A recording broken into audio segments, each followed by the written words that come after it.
Hello साथियों, कैसे हो आप सभी। उम्मीद है आप सभी अच्छे होंगे।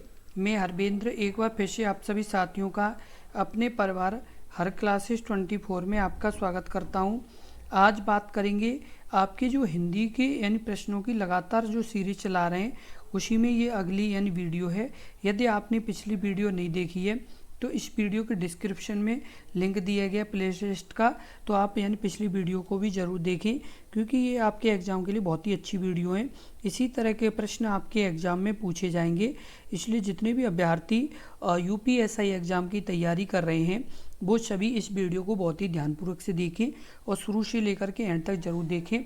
और यदि आपने अपने इस YouTube चैनल को सब्सक्राइब नहीं किया है तो सब्सक्राइब जरूर कर लें, क्योंकि यदि आप सब्सक्राइब कर लेंगे तो इसी तरह की महत्वपूर्ण जानकारी आपको लगातार मिलती रहेगी, इसलिए सब्सक्राइब जरूर कर लें। अब जैसे बात कर लेते हैं पहला प्रश्न है कि निम्नलिखित में से कौन सा स्वर संधि का भेद नहीं है। ऑप्शन ए हल संधि, ऑप्शन बी दीर्घ संधि, ऑप्शन सी वृद्धि संधि, ऑप्शन डी गुण संधि। इस प्रश्न का उत्तर बताएं। इस प्रश्न का उत्तर क्या होगा, सही होगा तो ऑप्शन आपका सही होगा, ऑप्शन ए हल संधि। यानी इनमें से कौन सा यानी संधि का भेद नहीं है तो हल संधि नहीं है। और दीर्घ संधि, वृद्धि संधि और गुण संधि भेद है। आपको बता दें संधि कितने प्रकार की होती है। संधि 5 प्रकार की होती है। कितने प्रकार की होती है? 5 प्रकार की होती है। सबसे पहला है वो आपका है दीर्घ संधि। दूसरा है आपका वो है आपका गुण संधि। तीसरा आपका है वो आपका है अयादि संधि।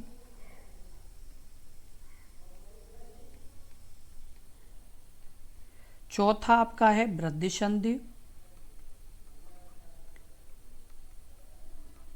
और पांचवा आपका है वो है आपका यड़ संधि। कौन सा है? यड़ संधि। तो कितने प्रकार के हैं? तो आपके हैं 5 प्रकार की, यानी संधियां कितने प्रकार की हैं? तो संधि 5 प्रकार की होती है। अगला प्रश्न है प्रश्न नंबर 2। संधि विच्छेद में यदि किसी वर्ग के प्रथम चरण से यानी पर कोई अनुनासिक वर्ण हो तो संधि करते समय प्रथम वर्ण के स्थान पर उसी वर्ग का कौन सा वर्ण हो जाएगा? ए उसी वर्ग का तृतीय वर्ण, ऑप्शन बी उसी वर्ग का अनुनासिक अर्थात पंचम वर्ण, ऑप्शन सी उसी वर्ग का चतुर्थ वर्ण, या ऑप्शन डी उसी वर्ग का प्रथम वर्ण। इस प्रश्न का जो उत्तर होगा वो आपका सी होगा, ऑप्शन आपका बी, यानी उसी वर्ग का अनुनासिक अर्थात पंचम वर्ण होगा। क्या होगा? उसी वर्ग का अनुनासिक अर्थात पंचम वर्ण सही होगा। और आपको बता दें संधि विच्छेद में यदि किसी वर्ग के प्रथम वर्ण में यानी किसमें यानी किसी वर्ग के यानी प्रथम वर्ण में या कोई अनुनासिक वर्ण हो तो संधि करते समय प्रथम वर्ण के स्थान पर यानी किस पर? प्रथम वर्ण के स्थान पर प्रथम वर्ण के स्थान पर उसी वर्ग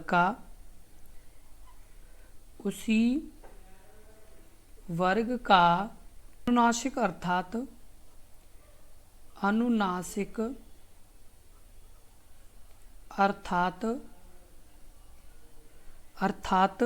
पंचम वर्ण हो जाएगा।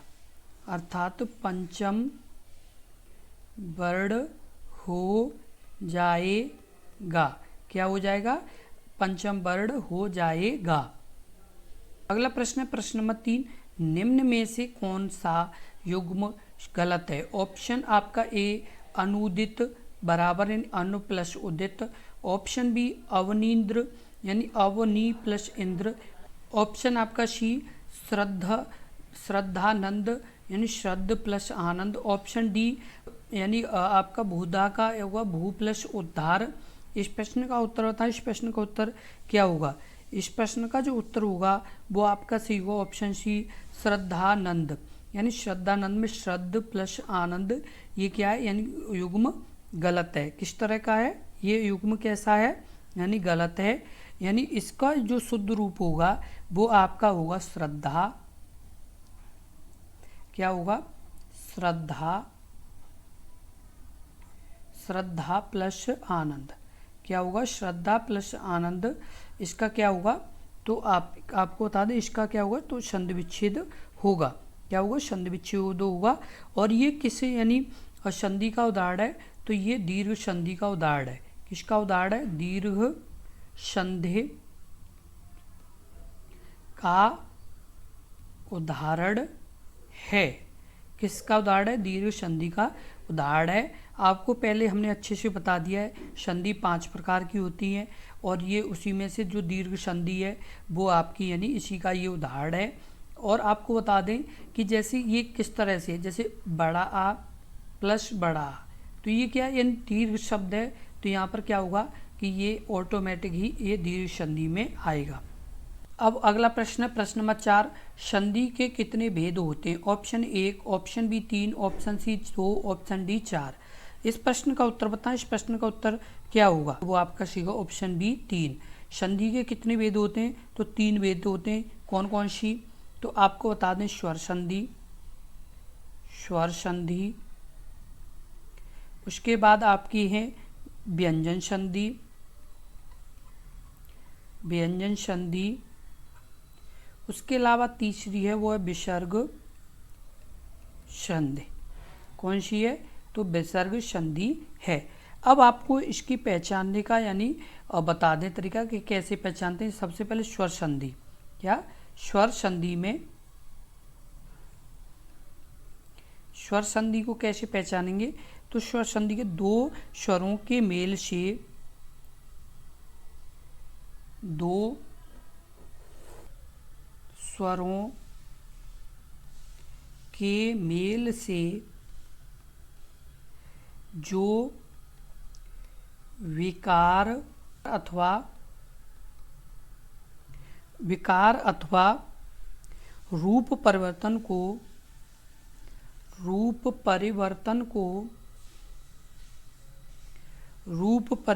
को स्वर संधि कहते हैं। क्या कहते हैं, स्वर संधि कहते हैं।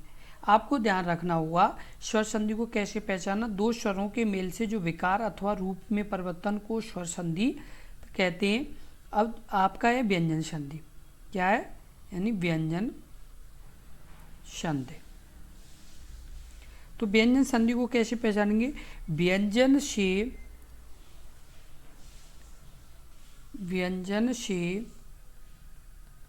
स्वर अथवा व्यंजन के मेल से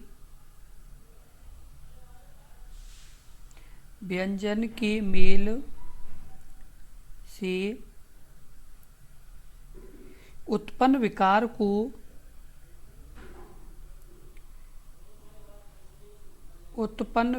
को व्यंजन संधि कहते हैं। क्या कहते हैं, उत्पन्न विकार को क्या कहते हैं, तो व्यंजन संधि कहते हैं। विसर्ग संधि, तो विसर्ग संधि को कैसे पहचानेंगे, विसर्ग संधि को पहचानेंगे विसर्ग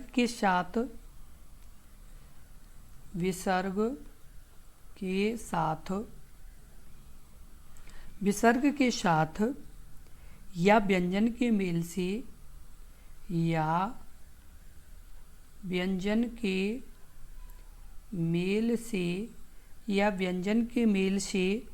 उत्पन्न विकार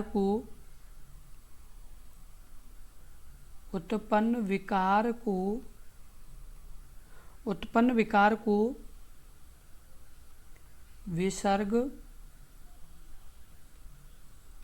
संधि कहते हैं। अगला प्रश्न नंबर 5, 2 निकटवर्ती वर्णों के परस्पर मेल से जो परिवर्तन होता है उसे क्या कहते हैं, ऑप्शन ए समास, ऑप्शन बी कारक, ऑप्शन सी संधि, ऑप्शन डी उपसर्ग। इस प्रश्न का उत्तर बताएं, इस प्रश्न का उत्तर क्या होगा, तो इस प्रश्न का जो उत्तर सही होगा उसे यानी उसका सही होगा ऑप्शन आपका सी संधि कहते हैं। क्या कहते हैं, संधि कहते हैं। 2 निकटवर्ती वर्णों के परस्पर मेल से जो परिवर्तन होता है उसे क्या कहा जाता है, तो संधि कहा जाता है।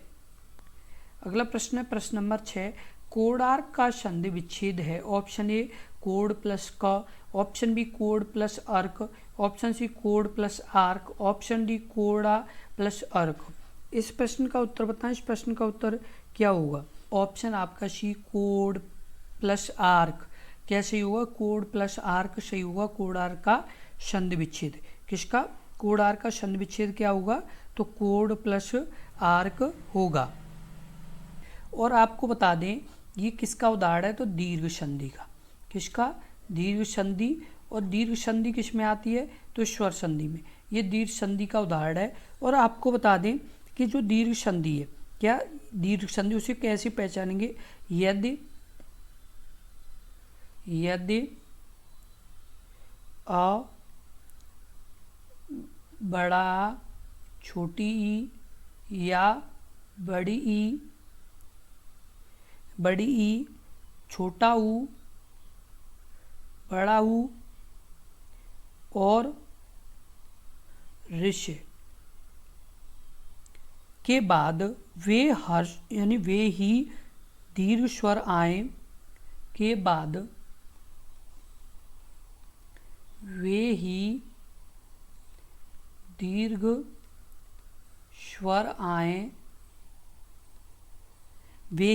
स्वर आए तो दोनों मिलकर क्रमशः बड़ा बड़ी बड़ाऊ और रे हो जाते हैं। क्या हो जाते हैं? बड़ा बड़ी ई, उसके बाद बड़ाऊ और ऋष हो जाते हैं। जैसे अभी छोटा जैसे छोटा बड़ा मिलेंगे तो बड़ा, या बड़ा बड़ा मिलेंगे बड़ा। जैसे छोटी ई और बड़ी मिलेंगे तो बड़ी। इस तरह से मतलब चेंजमेंट को क्या कहा गया है? तो ये कहा गया है। अभी जैसे आपका एक शब्द है शिवालय। क्या है? शिवालय।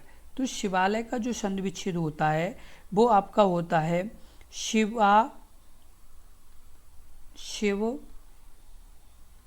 प्लस आलय। क्या होगा? शिव प्लस आलय। यहाँ पर अ और आ, क्या? अ प्लस आ मिलके क्या बन रहा है? बड़ा। तो ये क्या है? यही यहाँ पर बताया गया है आपका कि बड़ा बड़ी बड़ाऊ और ऋषि बनते हैं। अगला प्रश्न है प्रश्न नंबर 7, नीचे दिए गए उदाहरणों के साथ संधि का नाम किस विकल्प में अशुद्ध है? ऑप्शन ए सदैव वृद्धि संधि, ऑप्शन बी बनोत्सव दीर्घ संधि, ऑप्शन सी दिगंबर व्यंजन संधि, ऑप्शन डी महारडव दीर्घ संधि। इस प्रश्न का उत्तर बताएं। इस प्रश्न का उत्तर क्या होगा? ऑप्शन आपका बी बनोत्सव यानी दीर्घ संधि। क्या होगा? बनोत्सव दीर्घ संधि। ये क्या है? अशुद्ध है। इसका जो शुद्ध रूप है वो आपका यानी क्या है? यानी किसका? तो यानी बनोत्सव का। तो बनोत्सव का जो शुद्ध रूप है वो आपका वन प्लस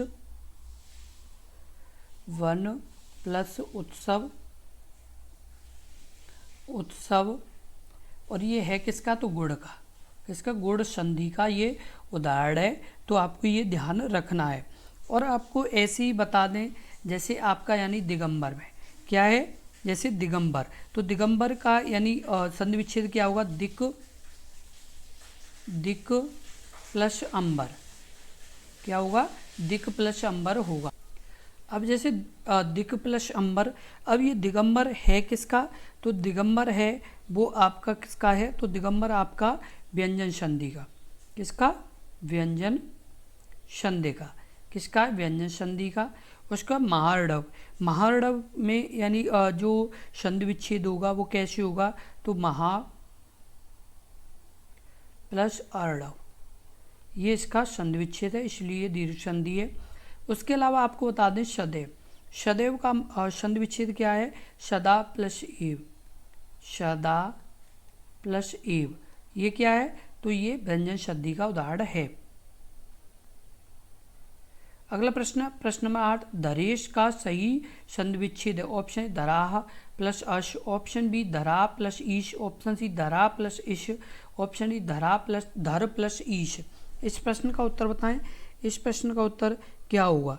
इस प्रश्न का उत्तर कमेंट बॉक्स में लिखें। इस प्रश्न का उत्तर क्या होगा? ऑप्शन आपका यानी कौन सा सही होगा, तो ऑप्शन बी धरा प्लस ईश धरेश का सही संधि विच्छेद होगा। क्या होगा, धरा प्लस ईश धरेश का सही संधि विच्छेद होगा। और आपको बता दें ये किस यानी संधि का उदाहरण है, तो ये गुण संधि का उदाहरण है। किसका उदाहरण है, तो गुण संधि का ये उदाहरण है। और आपको बता दें जो यदि पूर्व पद के अंत में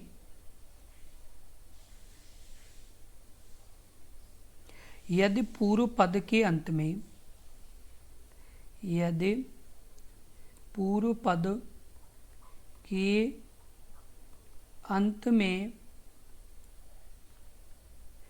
अ अथवा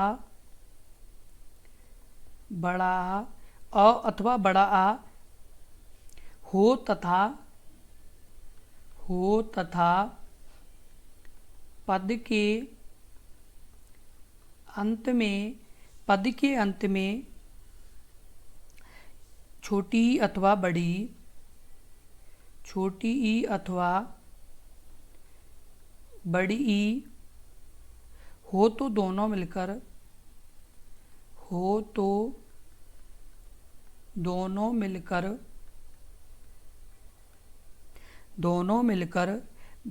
ए हो जाते हैं। क्या हो जाते हैं, ए हो जाते हैं। ऐसे यहाँ पर हुआ है। यहाँ पर क्या हुआ है, तो आपका यानी धरा में बड़ा और इधर बड़ी दोनों मिलकर के क्या हुआ है, छोटी है, इसलिए धरेश यानी संधि विच्छेद हुआ है इसका।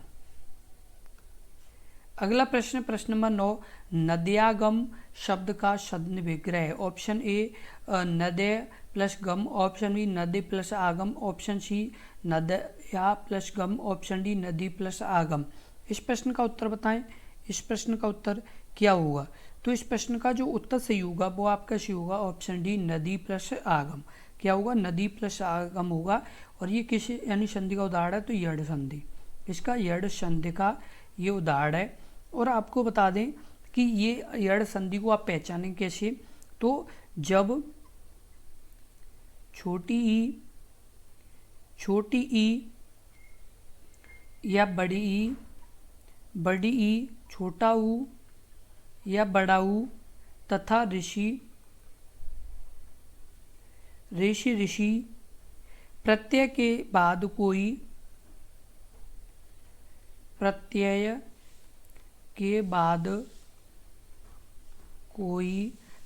के बाद कोई आसमान स्वर आए, यानी आसमान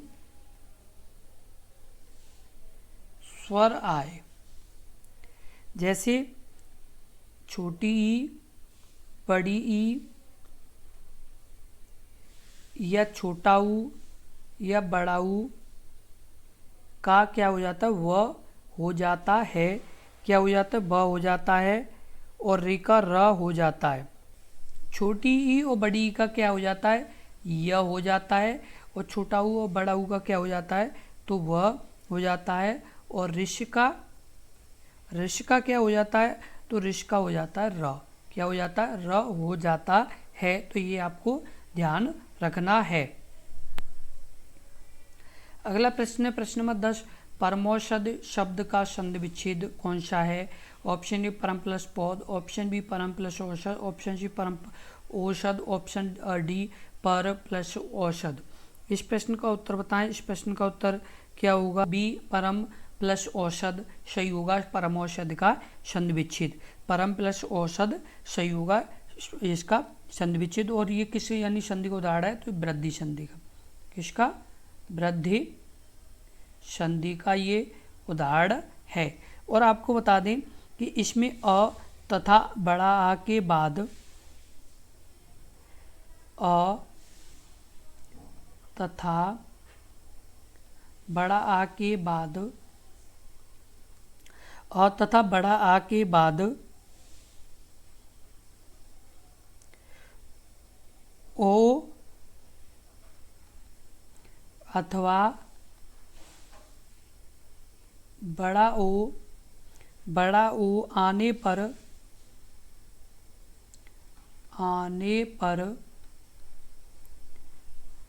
ओ हो जाता है। क्या हो जाता है? ओ हो जाता है।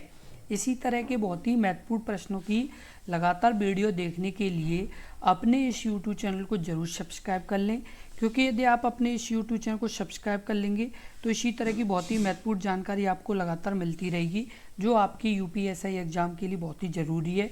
और यदि कोई भी UPSI से संबंधित सूचना या नोटिस आएगा तो सबसे पहले आपको अपने इस YouTube चैनल पर ज़रूर मिलेगा।